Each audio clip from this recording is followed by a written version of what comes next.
Hey friend, this is Ashok Rival. Today we are going to discuss about the poem, and that is the most beautiful poem written by Walt Whitman, Animals. Yes, my dear friends, my dear students, I must say that Animals is one of my favorite poems. बिल्कुल बहुत प्यारी poem है क्योंकि इसमें बताया गया है animals के ग्रेटिट्यूड के बारे में. इसमें बताया गया है differences between human beings and animals. इसमें बताया गया है कि भाई क्या क्वालिटीज़ होती हैं एनिमल्स में. ठीक है. So we are going to discuss about the poet in this video. First हम पोइट के बारे में डिस्कस करेंगे. उसके बाद आपके अंदर जो आप पोइम पढ़ते हैं तो उसमें होती है rhyme scheme. We will discuss about the rhyme scheme क्योंकि एक क्वेश्चन बच्चे जरूर आता है, बिल्कुल आता है आपके एनुअल एग्जाम्स में. Second we will discuss about the poetic devices. ये क्वेश्चन भी भैया पक्का आता है, राइट. ये डिस्कस करेंगे एंड फिर इजी एक्सप्लेनेशन तो ऑब्वियसली इसमें रहने ही वाली है with all the vocabulary, है ना. So these things we are going to discuss in this beautiful poem Animals. So let's start without wasting much time. So as I told about Walt Whitman. Walt Whitman क्या थे? He was born in 1819 and died in 1892. ठीक है. This was the lifespan of Walt Whitman. He was one of the best American poet. तो Walt Whitman जो हैं वो America के best poet रहे हैं अपने टाइम के, और उन्होंने 1819 से लेकर 1892 तक बहुत सारी पोएम्स लिखी. और जो एनिमल्स है ये कहाँ से ली गई है? सॉन्ग ऑफ माई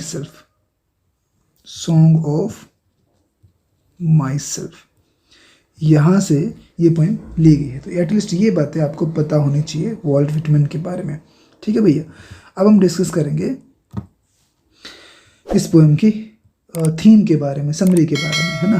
तो क्या, जैसे कि मैंने आपको बताया कि एनिमल्स किसके बारे में डिस्कस करता है? कंपैरिजन करता है, ग्रेटिट्यूड दिखाता है. किसके बीच में? एनिमल्स के बीच में और ह्यूमन बींग्स के बीच में. Getting it?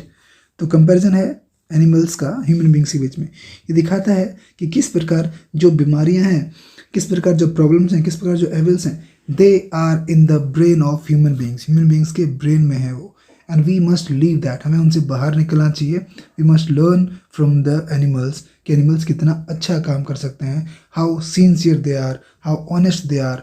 They never cry for their sins like human beings.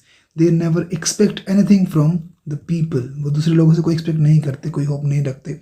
They are happy and self contented. वो अपने आप में खुश हैं और संतुष्ट हैं, मतलब कोई प्रॉब्लम नहीं है अकॉर्डिंग टू दैम. ठीक है. तो this is a wonderful poem that will read. Now as I told कि हम डिस्कस करेंगे इसमें ऑल द पोएट्री डिवाइसेस का. भाई पोएट्री डिवाइसेस कौन सी यूज हुई है? सबसे पहले इसमें यूज हुई है अजोनेंस. ASONANCE. अजोनेंस क्या होते हैं बच्चे? अजोनेंस होती है वोवल साउंड्स. याद रखिए please, vowel sounds. It's my guarantee अगर आपने एक बार ध्यान से सुन लिया इस पोएम को, इस वीडियो को, तो प्रॉब्लम नहीं आएगी एटलीस्ट इसको समझने में, लर्न करने में. तो अजोनेंस एक पोएट्री डिवाइस होती है. ये क्वेश्चन जरूर आता है इस तरह का. तो वोवल साउंड जहाँ पे रिपीट हो ना भैया, जैसे I think I live with animals, तो I think I with animals. तो इस तरह की जो है ए साउंड, तो ये अजोनेंस हो गया. ठीक है. सेकेंड है भाई रिपीटेशन. REPETITION. रिपीटेशन में क्या होता है? जब कोई वर्ड बार बार रिपीट किया गया हो, तो इसमें जैसे कि लॉन्ग वर्ड है वो बार बार रिपीट किया गया है, तो दैट इज रिपीटेशन. ठीक है. फिर तीसरी है एनाफोरा. ANAPHORA. आपको बहुत सारी वीडियो मिलेंगी, सिंपल एक्सप्लेनेशन बता देंगे, वो समरी बता देंगे, लेकिन यहाँ तक नहीं जाते वो लोग बहुत सारी वीडियोज़ में, है ना. तो that's Y I thought I should have something different. तो एनाफोरा क्या होता है भैया? एनाफोरा होता है जब एक वर्ड यूज करके आप दो या दो से ज़्यादा लाइनें स्टार्ट करते हो, यानी कि यू स्टार्ट 2 और मोर लाइन्स सेम वर्ड. तो सेम वर्ड के साथ अलग कंसेक्यूटिव लाइन्स में आप 2 से ज़्यादा लाइनें स्टार्ट करते हो, तो दैट वी कॉल एनाफोरा. ठीक है भाई, याद रहेगा. So these are the main poetry devices जो इसके अंदर यूज हुई हैं. ये 3 एटलीस्ट, अजोनेंस, रिपीटेशन और anaphora. I am sure that आप समझ गए होंगे. एजोनेंस में वोवल साउंड होती है, रिपीटेशन में कोई भी वर्ड रिपीट होता है, और एनाफोरा में आपकी कोई भी 2 या 2 से ज़्यादा लाइनें सेम वर्ड से स्टार्ट होती हैं। ठीक है, तो चलिए चलते हैं अब एक्सप्लेनेशन की तरफ। Okay, so I think I could turn and live with animals, they are so placid and self contained, I stand and look at them long and long. देखिए long and long word repeat हुआ तो हो गया यहाँ पे repetition. I think, I sound है, with animals तो हो गया अजोनेंस। ठीक है, और 2 से ज़्यादा लाइनें सेम वर्ड से स्टार्ट हो रही है विदाउट स्टॉप एंड ऑल तो हो गया एनाफोरा। क्लियर होगी। तो पोइट कहते हैं भाई आई, हु इज आई है obviously poet. I could turn कहते हैं कि शायद मुझे ऐसा लगता है कि मैं जा सकता हूँ विद एनिमल्स, मुझे जाना चाहिए एक्चुअली विद एनिमल्स, एनिमल्स के साथ।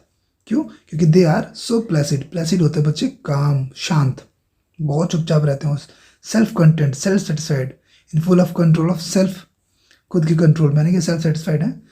And I stand and look at them long and long, मैं खड़ा रहता हूँ, सोचता रहता हूँ उनके बारे में काफ़ी टाइम तक। ठीक है, क्योंकि they never complain about any problem. Due to these qualities, the animals, the poet stand and look at them for a very long time. Clear है भाई? तो उसके बाद they do not sweat and whine about their conditions. Poet says that they do not sweat and whine. Sweat and whine means here complain. Sweat means होता है complain करना, ठीक है, और whine means होता है यहाँ पे cry करना, रोना। तो दे डू नॉट, दे किसके लिए यूज हुआ है? एनिमल्स के लिए। देखो दे डू नॉट, दे नॉट से सेम लाइनें स्टार्ट हो रही हैं बार बार, तो ये क्या हो गया? एनाफोरा हो गया यहाँ पे।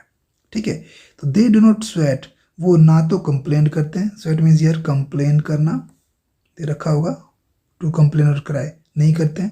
एंड देयर कंडीशंस के बारे में, दे do not lie awake in the dark, weep for their since. अब क्या कर पोइट कहते हैं यहाँ पे, क्या वो बेचारे मतलब जो एनिमल्स हैं वो ऐसे नहीं लेटे रहते, अपने अंधेरे में लेटे नहीं रहते, वो अपने सिंस के बारे में सोचते, क्योंकि you know the people, the human being, if they have done something wrong, तो क्या करेंगे वो, अगर कुछ गलत किया है तो वो सोचते रहेंगे अपने सारी सारी रात बैठ के, सोएंगे नहीं, नींद नहीं आएगी उनको।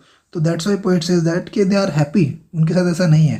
दे do not make me sick discussing their duty to God. Poet कहता है कि वो मुझे सिक नहीं करते, वो यानी कि मुझे बोर नहीं करते किस चीज़ के बारे में, कि अपनी ड्यूटीज़ के बारे में, कि गॉड के प्रति क्या ड्यूटीज़ हैं उनकी, यानी कि पीपल दे नो कि what are the duties of human being, उनको अपनी ड्यूटीज़ के बारे में पता तो है, लेकिन still they do the wrong things. तो यहाँ पे क्या है, स्वेट एंड वाइन जो है वो उनकी, स्वेट एंड वाइन यहाँ पे जो कंपेयर हुआ है, स्वेट एंड वाइन किस चीज़ के बारे में यूज़ हुआ है? उनकी कंप्लेंट्स के बारे में, लाइफ के बारे में। तो यहाँ पे कौन सी डिवाइस होगी भैया? मेटाफर। ठीक है, अब मेटाफर क्या होती है? मेटाफर होता है direct comparison.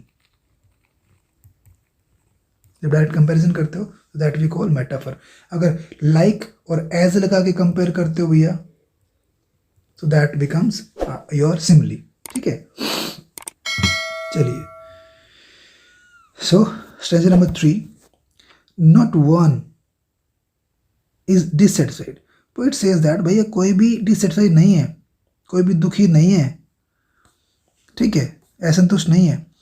Not one is demented, demented means affected with madness, कोई भी पागल नहीं है, मतलब किस चीज़ से? With the mania of owning things. Mania मतलब प्रॉब्लम है उनको किस चीज़ की? ओनिंग थिंग्स, चीज़ों को पोजेस करने की। But this is you know true यार, क्या है, ह्यूमन बीइंग बिजी है, कुछ भी चीज़ पागल हो रखा है चीज़ों को लेने के लिए, कि मुझे ये भी चाहिए वो भी चाहिए, चीज़ों को पोजेस करते जाओ, इकट्ठे करते जाओ। रियलिटी के बारे में, है ना, ह्यूमैनिटी के बारे में कोई नहीं सोचता। That the poet wants to say here, क्या कि भाई नो वन, नॉट वन मतलब एनिमल्स के लिए हुआ है, कोई भी डिससेटिस्फाइड नहीं है। नॉट वन इज डिमेंटेड, कोई भी क्या है, अफेक्टेड नहीं है, मैडनेस नहीं है, पागल नहीं है, किस बात से? एक ऐसी बीमारी से कि ओनली थिंग्स, कि भैया मुझे तो चीज़ें इकट्ठी करनी है बस, है ना, things. Not one kneels to another, kneels means bow down, झुकना, bends as a sign of respect.